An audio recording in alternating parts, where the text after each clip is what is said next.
Hello guys, welcome to Redditor's Revenge. Here we post amazing revenge stories daily.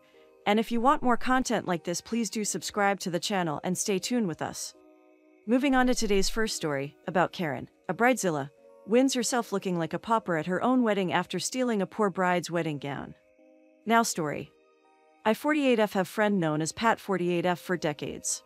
As far as I can remember, she was fixated on having 5 children and a picket fence dream life. I slowly cut ties with her in college because she was an opportunist and I didn't trust her. She is both manipulative and forceful. Her idea of cute rubs me the wrong way. Pat likes to walk like a penguin when she wants to elicit pity, and she usually does this when she wants to evoke the underdog narrative.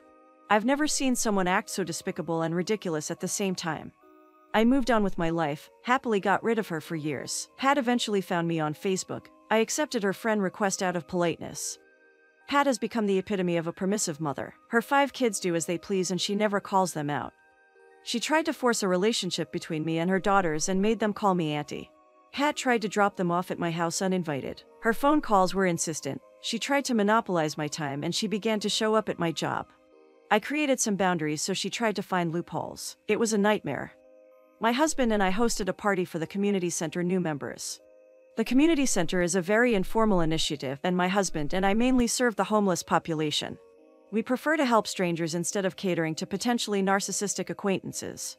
We don't mind lending a hand, but we have encountered truly dishonest choosing beggars. There are other services, like one of the members who help women get their wedding and prom dresses for free. The community center location headquarters is a farm owned by an elderly couple. There is a barn, a venue, and a very nice green field with an artificial lake and some fowl. They charge for the use of their facilities but not for community-oriented stuff. Pat had always been salty at her husband for demanding that she go back to work after baby number 3. In the meantime, he worked 3 jobs. She demanded he gets her pregnant to fulfill her dream of having 5 kids. He didn't agree, because he was already nearly 45 and felt like he might never be able to retire. She got away with bringing new babies into this world anyway. Her fascination with being pregnant comes from all the attention she gets. She had at least 1 miscarriage in between each kid. Pat latched onto our group. She never missed any of our activities. I hated having her in my house, but it was an open invitation that included virtually everyone and she was very active as an event organizer. I didn't like the way her kids behaved. We have a designated area for parties and entertainment, but her kids ended up inside my bedroom. We ended up having to keep watch of them and enjoyed 0 of our party. I called her days later to get my point across regarding their overall behavior, but she completely cut me off and began talking about herself, and said her kids wanted to come to visit again, and use our pool. I never answered that. I didn't want to say no. I will not have your brats over. She also called me as summer was approaching specifically to let me know her middle daughter was bored and wanted to spend a week at our home. I politely declined, citing that I and my husband have to work and cannot entertain guests. Pat paid no heed. Her kid called me on the weekend, calling me auntie, and attempted to coax me by saying, "Mom says you invited me to spend summer with you." I quickly clarified and explained to avoid hurting a kid's self-esteem. Never mind, her daughter just hung up on me. Pat's Facebook also showed some red flags. Some cryptic rants here and there were visible, along with friends' comments and complaints on how she asked a particular person to watch her kids only for a couple of hours and ended up leaving them all day. Another of her friends criticized her girls' night out because Pat had just asked them to be patient and wait until she could pay back some money that she owed them. Yet she had money to spend on Friday night outings. I thought those very public comments on private matters were more like a cry of lost patience. Unpleasant things began to happen, like the time she volunteered to wrap the Christmas presents for underprivileged kids. We all wanted to create a mix of less costly gifts with really nice ones. Surprisingly, some nice and eye-catching toys and games went missing but turned up under her Christmas tree, courtesy of her mother-in-law's FB posts. No one could prove anything, but it was hate-inducing. Or the time my daughter called me in tears to pick her up after she attended Pat's daughter's birthday, Casey. My daughter had been ignored all night because she didn't gift her the expensive gaming stuff Casey practically demanded. My daughter did ask, but I said no. We would buy her a very nice and thoughtful present according to her taste. So when I went to pick her up, my daughter was sitting alone in the living room while Casey and her friends stayed outside. Stories about Pat and her family multiplied. The owners at the farm decided to keep their gates locked unless they had guests or events because Pat got in the habit of driving in whenever she pleased. And it was either her kids screaming and disturbing ongoing weddings, throwing rocks at the koi in the lake, or harassing the geese in the yard. Or how she stiffed another soccer mom with the lunch bill and then pulled the struggling financial card. or how other parents hated her because she created unnecessary hostile competition. When my daughter turned 13, I allowed her to wear my grandma's ring. It's not an expensive piece of jewelry, but it's vintage and girls nowadays want to look boho. My granny gave it to me when I became a teenager, so I passed it on to my kids so she could wear it on her birth week. It was weird that she became quiet and distracted after that. She also didn't want to go to school, and my husband and I became suspicious. She never opened up, and my other kids had no clue. We went to her school, but her teachers assured us nothing had changed in her environment. My husband and I suspected she was being bullied, but our kid gave us no tools to support her. My kid is very sunny and very compassionate. She has never had any problems with other kids. I called her best friend's mom. Natalie, my kid's BFF, told us what was going on. Casey and my daughter had become close. I knew this and wasn't too thrilled. I found the age gap not exactly inappropriate, but I'd rather see my daughter spend time with friends in the same age range. Casey is a very beautiful and gifted student. She is also very conceited. To make this story short, she asked my daughter if she could try on the ring and refused to give it back. She later claimed that she lost it but would look for it, so my daughter was distraught.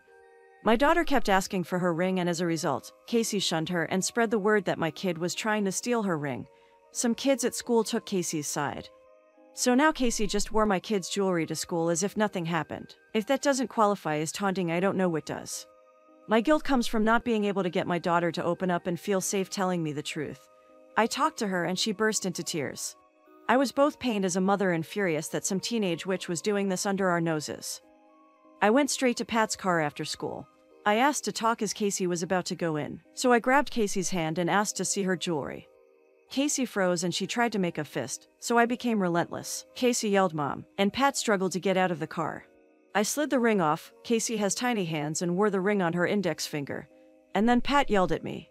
After I confronted her about the engraving on the band, my grandma's maiden name, she argued it was loaned to her daughter by my kid. Then she said she bought it. I paid no heed, and I did warn them that I knew Casey had become an abusive friend to my daughter. Pat called me to tell me off. She said she was trying to raise an assertive young woman and I had just messed that up by being overbearing. She never apologized for her thief of a child.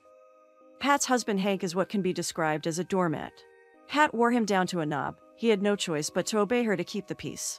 She was a bully who actively withdrew affection when he didn't follow her wishes, even in public. So she got kids number 4 and number 5 after a relentless campaign that included leaving him for 2 months. Her pregnancies were a nuisance because she expected to be treated like the only lady who has even been pregnant. She strolled around in a wheelchair almost immediately after getting pregnant, and she would get very sick on weekends, so her kids were often sent to friends and family so that she could rest. Pat systematically bullied Hank. She would leave town and take the kids with her.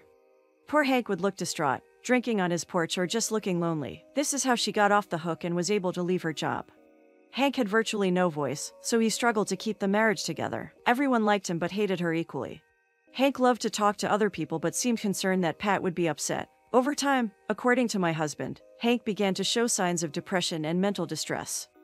Our friend, Lena, runs the wedding prom dress initiative. It's not complicated. Dresses are sourced from donations, eBay, trunk shows, etc. Unusually beautiful dresses are retained so that more than one bride gets to wear them.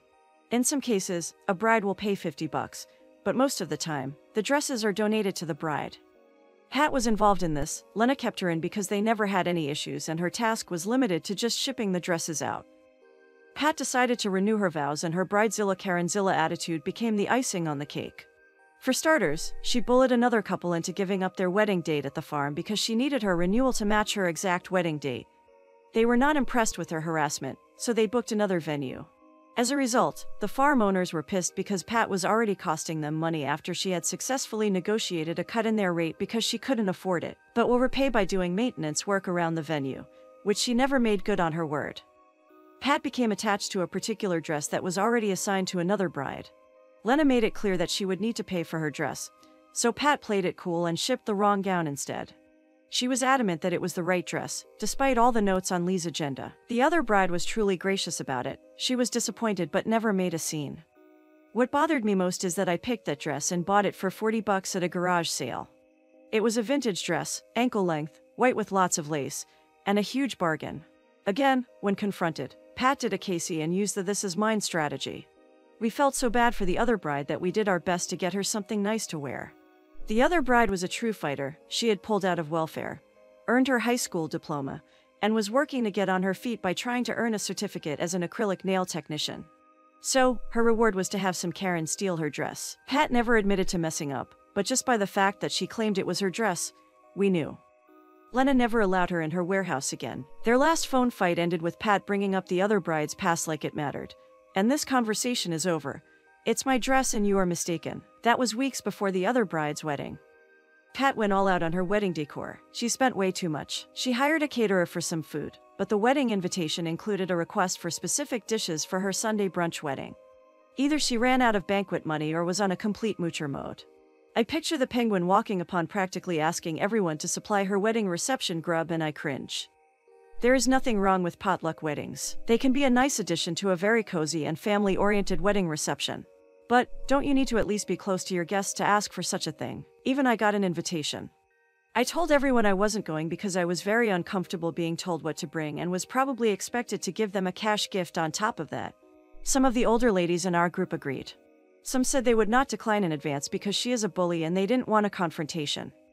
Lena called me the night before Pat's pre-wedding. Lena was there to close the Saturday night bingo and Pat was friendly. But that's what she does whenever things are going her way. Lena peeked into the garment bag and saw the same dress while Pat was caught up supervising the wedding decoration. The thing with Karens is that they expect everyone to suck it up, or make their dreams come true, or they simply underestimate everyone and think we are all fools. Lena is a very straightforward person with a so-sue-me attitude. She told me she would just ruin the dress. After all, it was hers, so she could do whatever she wanted. If Pat wanted to take legal action, and should things get ugly, she needed to prove ownership. However, the dress was the same, the marks inside the hem and the tags were the same. Even the tag numbers that were punched to identify each dress for logistics purposes matched. Pat had the dress altered, with some extra beading and dyed to a deep cream color, but it was the same garment. Lena and I snuck in before the venue was closed for the night. All brides are allowed to stay in a small bedroom for a small charge so that they don't need to drive in on their wedding day. Honestly, the makeshift chapel was gorgeous. I don't know how she paid for it, but it was full of flowers and presumptuous details. I naively brought in some ink to spill on the dress, but Lena said she wanted something more awful. Like a nasty surprise. Ink would be too obvious, and if she saw it ahead, she may be able to snag another gown from somewhere. No, the ideal thing was to have her trust the dress was fine. So Lena locked herself in a bathroom stall and completely cut out the back panel. She patiently put it back on its hanger and zipped the bag. We left through the emergency door with the back of the dress stuffed inside Lena's purse. I completely hate people who target and steal from anyone they calculate to be in a weaker position. The wedding was scheduled for 9 a.m. Pat called me at 7 a.m., but I ignored her calls. I picked up by 8 a.m., both curious and wondering if she suspected anything. Pat was frantic. She was crying that her dress was missing by half. I purposely made her explain, being annoyingly dense and continually interrupting like she does, and stalling the conversation. She asked me if I could lend her my wedding dress. I said no, sorry. She then asked me if I would help her get a dress. I was satisfied to remind her that the town's bridal shops were closed on Sunday, and the others that would open were almost an hour away. The farm is already almost 1 hour away from our town. If Pat could get a shop to rent a dress, she would need to try the dress on and get it steamed. Even if the dress was ready to wear, it would easily take more than 2 hours. She tried to ask me to go pick a dress. Who would pay for this? Even if a shop were open and brought her a dress, it would add to the cost. Also, these shops open at 10 or 9:30 at the earliest. By the time they got to her, it would be time to wrap up the wedding because she needed to clear the venue by noon for the next event. She broke down and mumbled some stupid stuff I didn't understand. So Pat hung up on me and called Lena instead. She asked Lena to bring her anything she had available. Lena and I ended up delivering the most outdated, moss-smelling, oversized dress. Pat's disappointment was a mix between anger and emotion. She also tried to wear her knee-length silk bridal slip as a wedding dress, but it was too obvious and it looked cheap. She tried to get her daughter to give her dress to wear with an open back zipper, but Casey refused, asking if she was supposed to attend the wedding naked. She got a point, plus Casey is petite. The dress needed a petticoat to plump up the skirt, which wasn't available, so it dragged all over the floor and Pat had to keep pulling it up. Pat walked down the aisle with one hand on her bouquet and another one grabbing her dress. The dress looked limp and weird with the arrangements of pins that caused the sleeves and neckline to pucker into messy rims. She spent the ceremony looking uncomfortable and out of place. Very few people attended, but that was not part of any revenge. That was just how people reacted to her entitled attitude.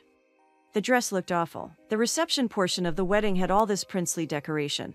A very nice cake, and a bridezilla with a dress from hell.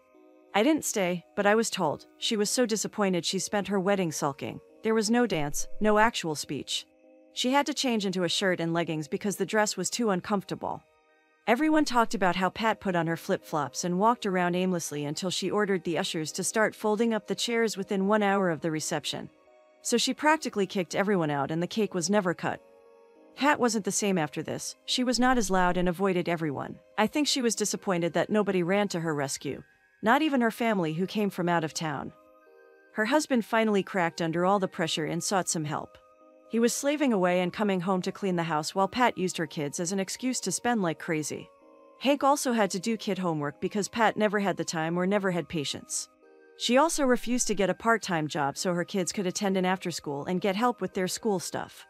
Therapy seemed to help Hank because the last time Pat left with her kids, he didn't seem distraught. He would be riding his bicycle and could be seen more relaxed while mowing his lawn. Hank told my husband that he had contemplated suicide after their third kid. When Pat returned, he maintained the routine but was interested in going out by himself and doing things for himself. We began to see Pat alone all the time. Hank was seen less and less in the same car and eventually moved in with his parents. He filed for divorce on the grounds of emotional cruelty and I don't think he won. Instead, I'm not sure of this because this is what I was told. There was some sort of a settlement or agreement that she would not get close to or interact with him, unless it has to do with the kids. I also don't know if Pat even actually suspected what happened to her dress. She slowly pulled away from the community center and became less active in social gatherings. Pat also removed me from her Facebook as well as most everyone else from school and the center. Now, here is the end of our today's first story. I hope you enjoyed it. And in my opinion, this is the best revenge on Karen, and she well deserved it. I am glad that now Hank didn't have to deal with this manipulative witch.